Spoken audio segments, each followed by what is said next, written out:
Price the lord. സ്തുതിക്കട്ടെ. Hallelujah.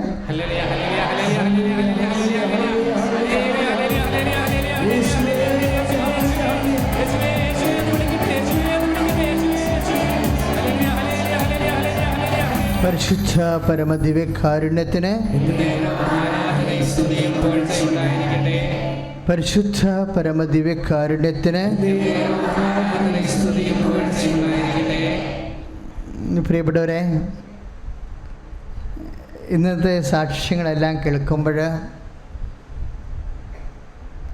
സാക്ഷ്യം പറഞ്ഞവർ തന്നെ നമ്മളോട് പറഞ്ഞത്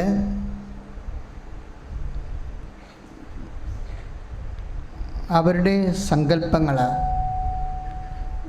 അവരുടെ ധാരണകൾ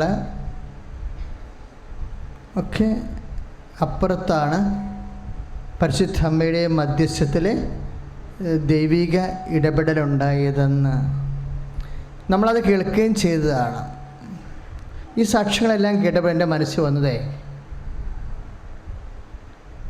ഇപ്പം കഴിഞ്ഞ ദിവസങ്ങളിൽ ഒരാൾ കഴിഞ്ഞ ചൊവ്വാഴ്ചയോ തിങ്കളാഴ്ചയോ ഒരു സാക്ഷ്യം ഇതാണ്: ഞങ്ങളിവിടെ വരാതിരുന്നെങ്കിൽ തീർന്നു പോയേനാണ്.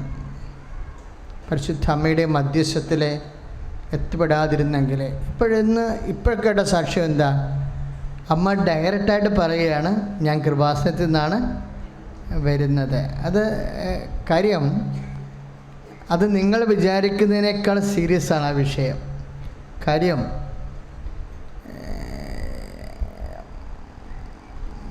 മാതാവിൻ്റെ പ്രത്യക്ഷീകരണം ഇങ്ങനെ എല്ലാ തിങ്കളാഴ്ചയും ചൊവ്വാഴ്ചയും സാക്ഷ്യം പറയുമ്പോൾ ആരെങ്കിലും 2 പേരെങ്കിലും പറയും മാതാവിനെ കണ്ടെന്ന് പറയും. നിങ്ങൾ ആ യൂട്യൂബിലെടുത്ത് നോക്കിയാൽ മതി, കാണാം. അപ്പോഴും ഞാനത് കേട്ടിട്ട് ഞാൻ പറയും, ഇനിയും ഒത്തിരി പേര് കാണും എന്ന് പറയും. എന്താ കാര്യം എന്നറിയാമോ? ഈ 2004 ഡിസംബർ 7-ാം തീയതി 2:30 മണിക്ക് അമ്മ ഇവിടെ നിന്നപ്പോഴേ ഞാനല്ലേ കണ്ടുള്ളൂ, അല്ലേ?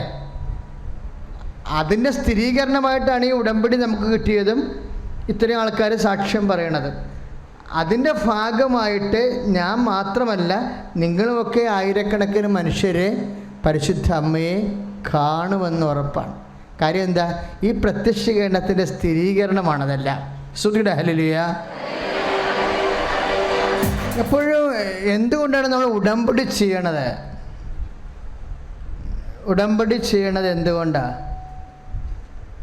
കാര്യം, ഉടമ്പടി വിശ്വസ്തതയുടെ പ്രാർത്ഥനയാണ്. മക്കൾക്ക് ഇതിനെക്കുറിച്ചൊക്കെ എല്ലാം വ്യക്തതയുണ്ടാകണം. എന്തുകൊണ്ടാണ് ഉടമ്പടി ചെയ്യണത്? നമ്മളിപ്പോൾ പ്രാർത്ഥിച്ച സാധാരണ പ്രാർത്ഥന നടത്തിയാൽ പോരെ? സാധാരണ പ്രാർത്ഥനയ്ക്ക് എന്താ വേണ്ടത്? വിശ്വാസം മതി, അല്ലേ? സാധാരണ പ്രാർത്ഥനയ്ക്ക് എന്താ വേണ്ടത്? വിശ്വാസം മതി. ഉടമ്പടി എന്ന് പറയുമ്പോൾ വിശ്വാസം മാത്രം പോരാ. എന്ത് വേണം? വിശ്വസ്തത കൂടി വേണം. അപ്പോൾ വിശ്വസ്തതയുടെ വിഷയം വരുമ്പോഴുണ്ടാകണം എന്താണ്? നമ്മൾ അവിശ്വസ്തത വന്നാലും ദൈവത്തിന് അവിശ്വസ്തത വരത്തില്ല. അതാണ് എൻ്റെ ഗ്യാരണ്ടി എന്ന് പറയണത്. അതാണ് 2 തിമോത്തി 2:23 അച്ഛൻ ഇടയ്ക്ക് പറയണത്. 2:13 അല്ലേ? എന്താ പറയണത്? നമ്മൾ അവിശ്വസ്തരായിരിക്കുമ്പോഴും അവൻ വിശ്വസ്തനായിരിക്കും. അതുകൊണ്ടാണ് അച്ഛൻ പറയണത്, ഇൻ കേസ് ഏതെങ്കിലും കാരണവശാൽ ഉടമ്പടി നിങ്ങൾ മുടങ്ങിപ്പോയാലും നിങ്ങളതിന് സ്പിരിറ്റ് കണ്ടിന്യൂ ചെയ്യണം. എന്ന് വെച്ച് കഴിഞ്ഞാൽ പെട്ടെന്നൊന്നും മുടങ്ങിപ്പോയി അതുകൊണ്ട് അത് അങ്ങോട്ട് സ്റ്റോപ്പ് ചെയ്ത് കളയരുത്. എന്താ കാര്യം? കർത്താവിന് അത് പ്രവർത്തിക്കുന്നതിന് കുഴപ്പമില്ല. കാര്യം, നമ്മൾ അവിശ്വസ്തരായിരുന്നാലും ദൈവം വിശ്വസ്തനായിരിക്കും. അതെപ്പോഴും നമ്മൾ ഓർത്തേക്കണം. ഇത് ഡബിൾ എൻഡ് പ്രെയറാണ്. വിശ്വാസത്തിൻ്റെ പ്രശ്നം, നമ്മൾ വിശ്വസിക്കുന്നു, അതേ ഉള്ളു, ഒരെൻ്റെ ഉള്ളു. ഉടമ്പടി എന്ന് പറയുമ്പോൾ ബൈലാറ്ററലായിട്ട് വരും. ഉഭയകക്ഷിയാണ്. 2 കക്ഷികൾ അതിൻ്റെ അകത്തുണ്ടേ. ഒന്ന് അമ്മയുടെ മധ്യസ്ഥത്തിലാണ് നമ്മൾ ഉടമ്പടി ചെയ്യണത്, ഈശോനോടാണ്. അപ്പോൾ അവിടെ നമ്മൾ അവിശ്വസ്തത വന്നാലും ദൈവത്തിൻ്റെ ഭാഗത്തുനിന്ന് ഒരിക്കലും അവിശ്വസ്തത, അതാണ് ഗ്യാരണ്ടി പ്രെയറാണ് ഉടമ്പടി എന്ന് പറയണത്. അപ്പം അതുകൊണ്ട് തന്നെ എൻ്റെ മക്കൾ വളരെ ശ്രദ്ധയോടുകൂടി വേണം ആ വിഷയം കൈകാര്യം ചെയ്യാൻ. ശ്രദ്ധിക്കട്ടെ. ഹല്ലേലൂയ.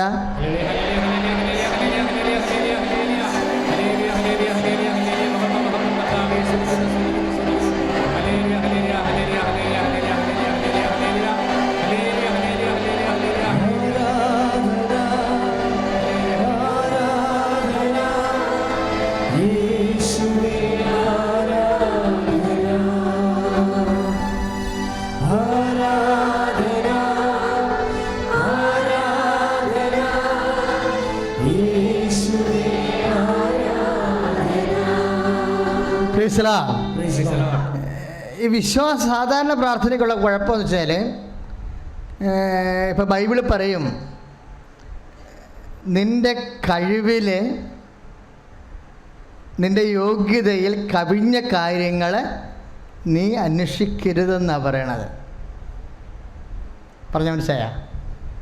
നിൻ്റെ യോഗ്യതയിൽ കവിഞ്ഞ കാര്യങ്ങൾ നീ അന്വേഷിക്കരുതെന്നാണ് സങ്കീർത്തനം 131:1. പക്ഷേ ഇപ്പോഴത്തെ കാലത്തിൻ്റെ സമ്മർദ്ദം എന്താ? നമ്മുടെ മിനിമം കഴിവ് കൊണ്ട് നമുക്കിവിടെ സർവൈവ് ചെയ്യാൻ പറ്റണില്ല. ഇപ്പോഴത്തെ സിറ്റുവേഷനിലേ ഇപ്പം ബൈബിൾ പറയാം, ഉണ്ണാനും ഉടുക്കാനും ഉണ്ടെങ്കിൽ നീ അതുകൊണ്ട് തൃപ്തിപ്പെടണമെന്ന് പറയും. ഇപ്പം ബൈബിൾ എഴുതിയ കാലഘട്ടം അതാണ്. ഇപ്പം ഉണ്ണാനും ഉടുക്കാനും ഉണ്ടെന്നുണ്ടെങ്കിൽ, പക്ഷേ ഈ കാലത്തിന് ആവശ്യമനുസരിച്ച് നമുക്ക് ജീവിക്കാൻ പറ്റത്തില്ല. ഉറപ്പല്ലേ? കാര്യം എന്താ? ജീവിത ചെലവ് ഇങ്ങനെ പുതിയ കാലത്തെ പുതിയ സമ്മർദ്ദങ്ങൾ ഇങ്ങനെ കൂടിക്കൊണ്ട് വരികയാണ്. ഇപ്പം തന്നെ ഇവിടെ ഉള്ള അഭ്യസ വിദ്യർക്ക് തന്നെ ജോലി കൊടുക്കാൻ പകുതി പേർക്കും 12 ലക്ഷം എൻജിനീയർമാർക്ക് ജോലിയില്ല ഇന്ത്യയിൽ. പിന്നെ നമ്മൾ ബിടെക് എടുക്കുന്നുണ്ട്. പിന്നെ ഇവിടെ പോകും, നമ്മൾ ജോലിയുള്ള രാജ്യത്തിന് പോകണം. ജോലിയുള്ള രാജ്യത്ത് പോയി കണ്ടുപിടിക്കണം. അതിന് ചിലർ B1 എടുക്കും, ചിലർ B2 എടുക്കും. എന്നിട്ട് വന്ന് നിലയം വിളിച്ച് അമ്മയുടെ അടുത്ത് പറയും, അമ്മേ B2 ജർമ്മൻ എനിക്കൊന്നും മനസ്സിലാവണില്ലെന്ന് പറയും. എനിക്ക് ഇംഗ്ലീഷ് കുഴപ്പമില്ല, പക്ഷേ ജർമ്മൻ എനിക്ക് ഒന്നും മനസ്സിലാവണില്ല എന്ന് പറയും. പക്ഷേ ജർമ്മനിലാണ് എനിക്ക് ബന്ധമുള്ളവരും വിസ ഇഷ്യൂ ചെയ്യാനുള്ളവരും ഒക്കെ ഉള്ളത്. ലണ്ടനിലില്ല. പിന്നെ ഞാനെന്ത് ചെയ്യും? ജർമ്മൻ പഠിക്കുക എന്നുള്ളത് എൻ്റെ കഴിവിൽ കവിഞ്ഞ കാര്യമാണ്. ഇതില്ല എന്നുണ്ടെങ്കിൽ ഞാൻ നാട്ടിൽ നിൽക്കണം. നാട്ടിലാണെങ്കിൽ എനിക്ക് ജോലി തരാനുള്ള കപ്പാസിറ്റിയും ഇല്ല. പിന്നെ ഞാൻ എന്ത് ചെയ്യും? ഇപ്പോൾ ഈ നമ്മുടെ പ്രധാനമന്ത്രി ലോകം മുഴുവനും പോകുമ്പോൾ എനിക്ക് സത്യമായ സന്തോഷമാണ്. എന്താ കാര്യം എന്നറിയാമോ? നോട്ടടിക്കണമെങ്കിൽ പ്രധാനമന്ത്രി പോകണം. ഇതുപോലെ ഇന്ത്യയിൽ നോട്ടടിക്കണമെങ്കിലേ പ്രധാനമന്ത്രി ഇതുപോലെ പോകണം. എന്താ കാര്യം എന്നറിയാമോ? ഇന്ത്യയിൽ നോട്ടടിക്കണമെങ്കിൽ ആ അടിക്കണ അത്രയും നോട്ടിൻ്റെ മൂല്യം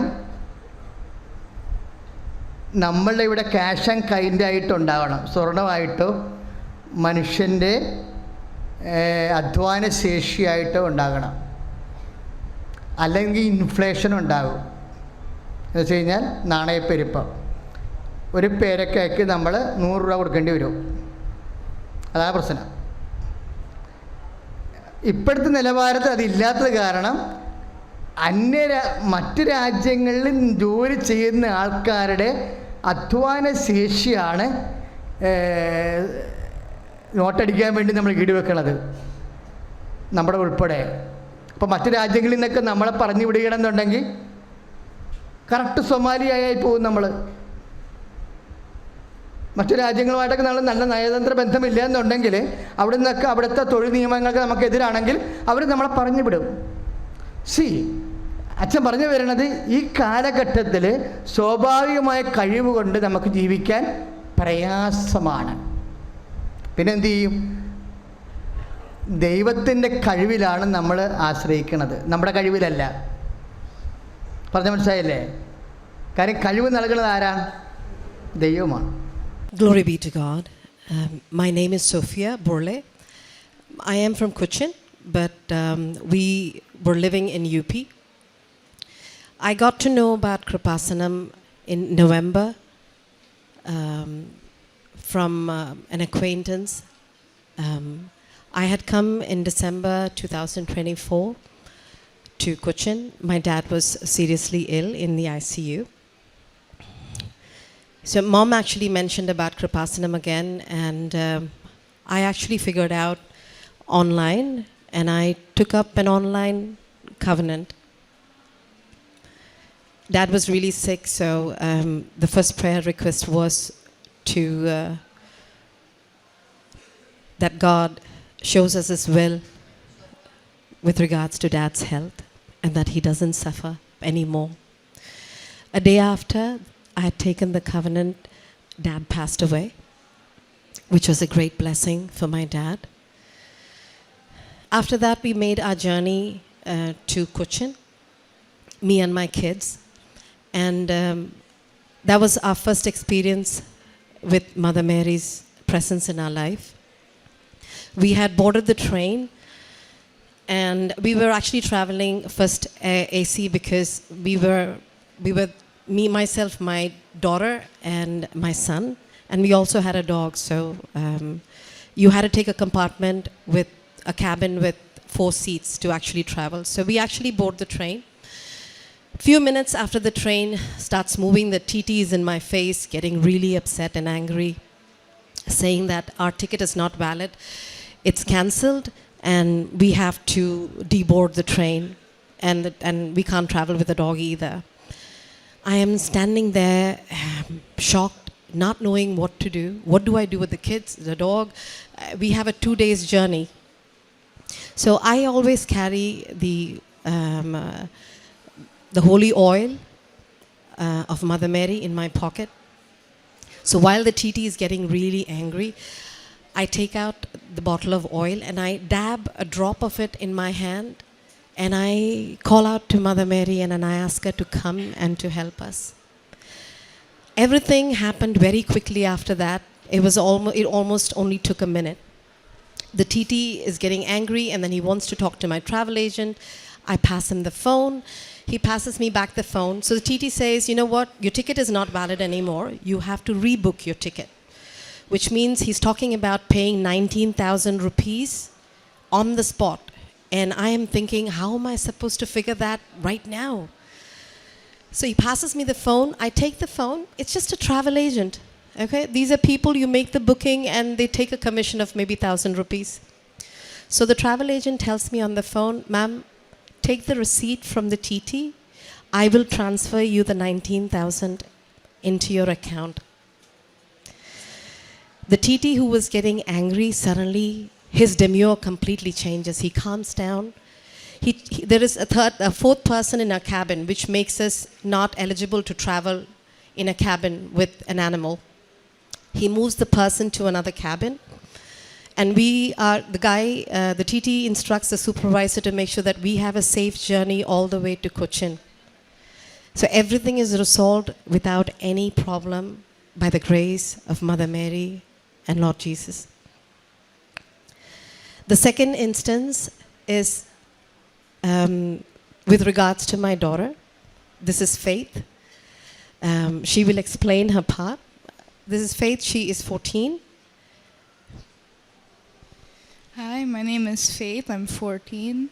Early 2024, I was diagnosed with severe depression. After I was diagnosed, I was given many medications. 3 months after taking medications every single day, I was the same, no improvement, and I wanted to give up. I didn't think that I would be here today because it was so bad. So my mom took the covenant, and in the end, Mother Mary saved me, and I was healed. What she hasn't explained is the fact that she's been suffering from severe depression for over a year. She's not been able to go to, she was in 8th grade when we were in UP, and she was not able to attend class. She had to discontinue and stay home.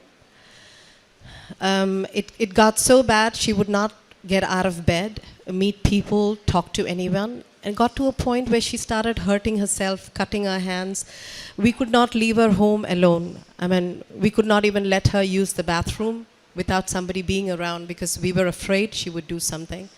That is when she had to take doctor's help, get onto medications and stuff. she got to a point where she didn't want to live anymore. So every time she struggled, we did not know how to help. When I came to Kripasanam, it was one of the biggest reason was to pray for her. Every time I would sit down and say the covenant prayer, I would ask her to come sit down, and she would repeat the prayer with me. I would put the oil, the holy oil on her, and we would pray every time she would have an anxiety episode and stuff. She went from a person who was happy, bubbly, cheerful to a person who would not talk, who would not sing, who would not even interact. She could not sit around people. So literally was going into isolation, couldn't sleep. She had to take sleeping pills to sleep.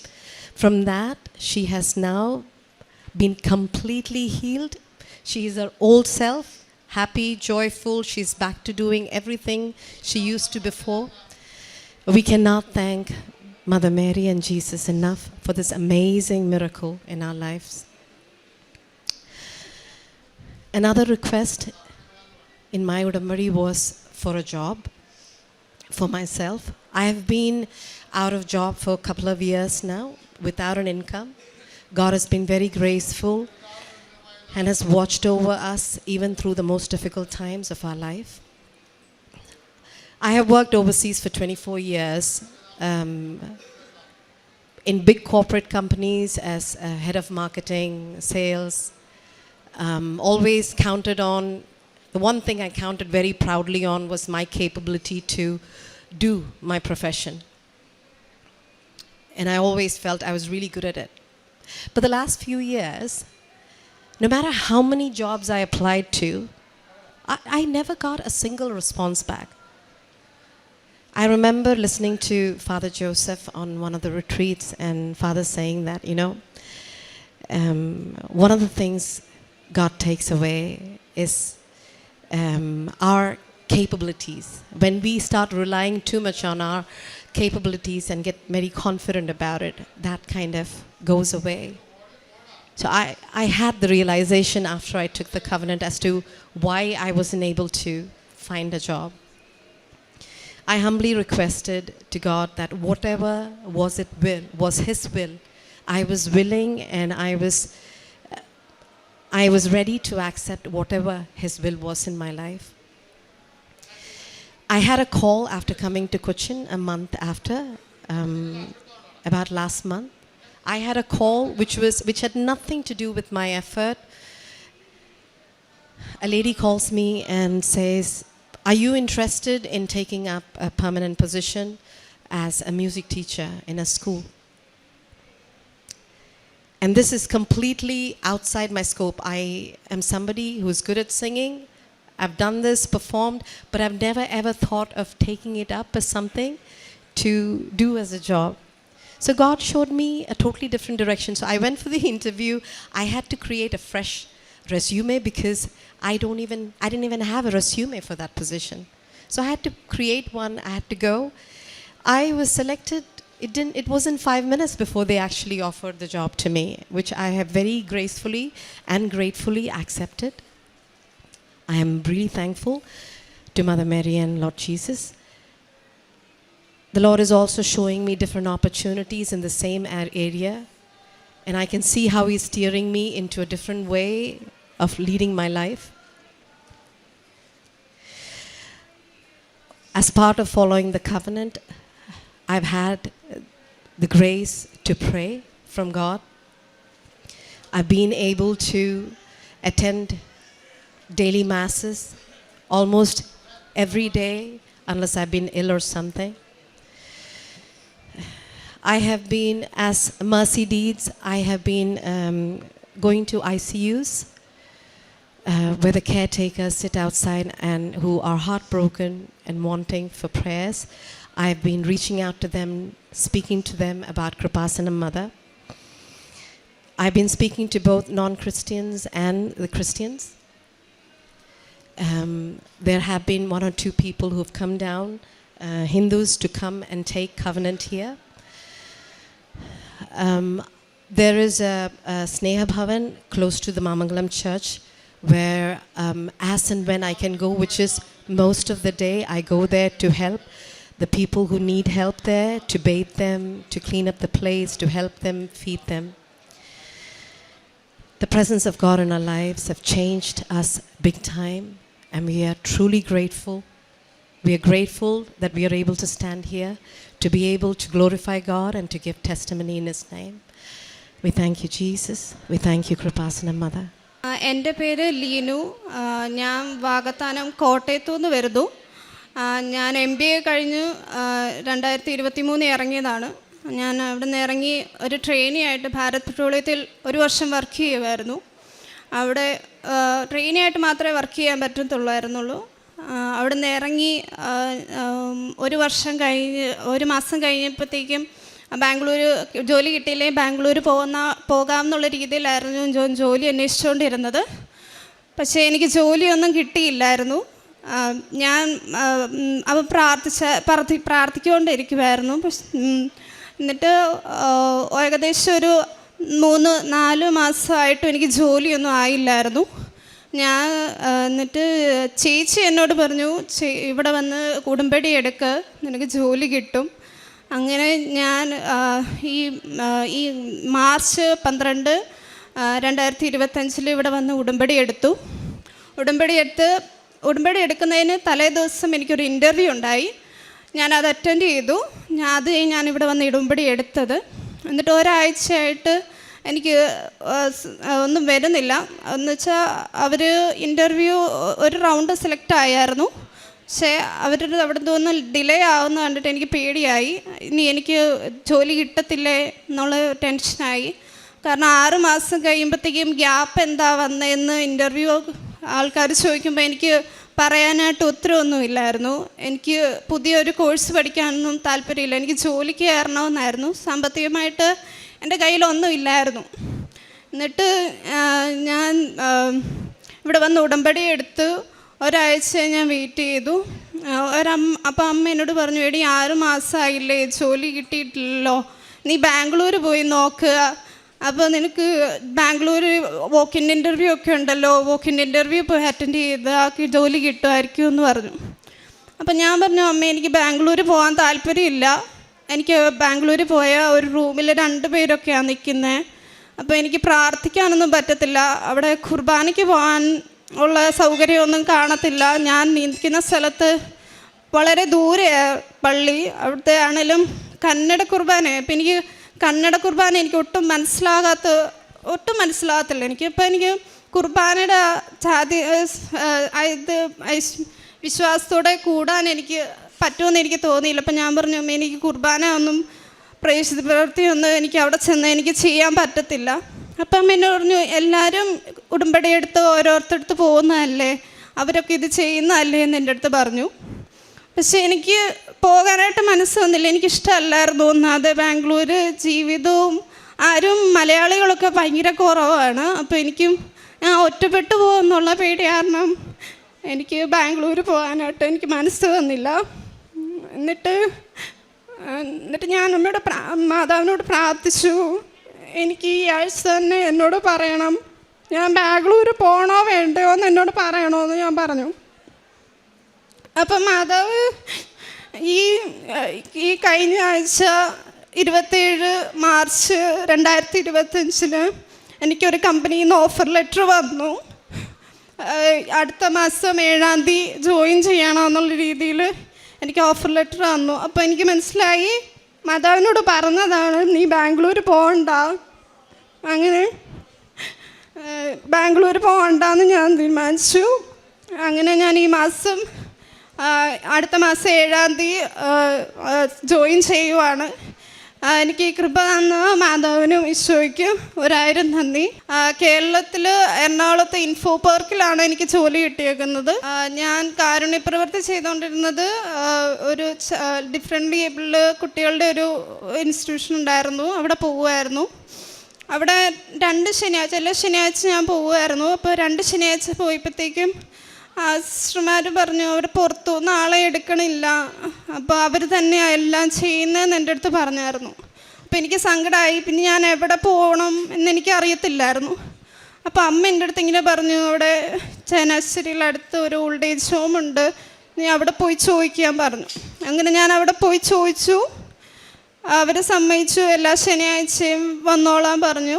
അവരുടെ കൂടെ ഇരുന്ന് ഞാൻ സംസാരിക്കാറുണ്ട്. എന്നെ അത്ഭുതപ്പെടുത്തിയത് കാര്യം എന്ന് വെച്ചാൽ, ഞാൻ ചോദിക്കുന്ന മുക്കാലും പേരുടെയും പേര് മറിയം, മേരി അങ്ങനെ ഉള്ള പേരായിരുന്നു. അപ്പോൾ എനിക്ക് മനസ്സിലായി മാതാവിനെ ഇവിടെ ആക്കാൻ വേണ്ടിയാണ് അവിടെ എന്നെ കയറ്റാതിരുന്നതെന്ന് എനിക്ക് മനസ്സിലായി. ഞാൻ പണ്ട് ഒത്തിരി പ്രാർത്ഥിക്കത്തൊന്നുമില്ലായിരുന്നു, പക്ഷെ പ്രാർത്ഥിക്കുമായിരുന്നു. പക്ഷേ എനിക്കത്ര തീഷ്ണതയോടൊന്നും പ്രാർത്ഥിക്കാൻ എനിക്ക് ഒട്ടും മനസ്സുണ്ടായിരുന്നില്ല.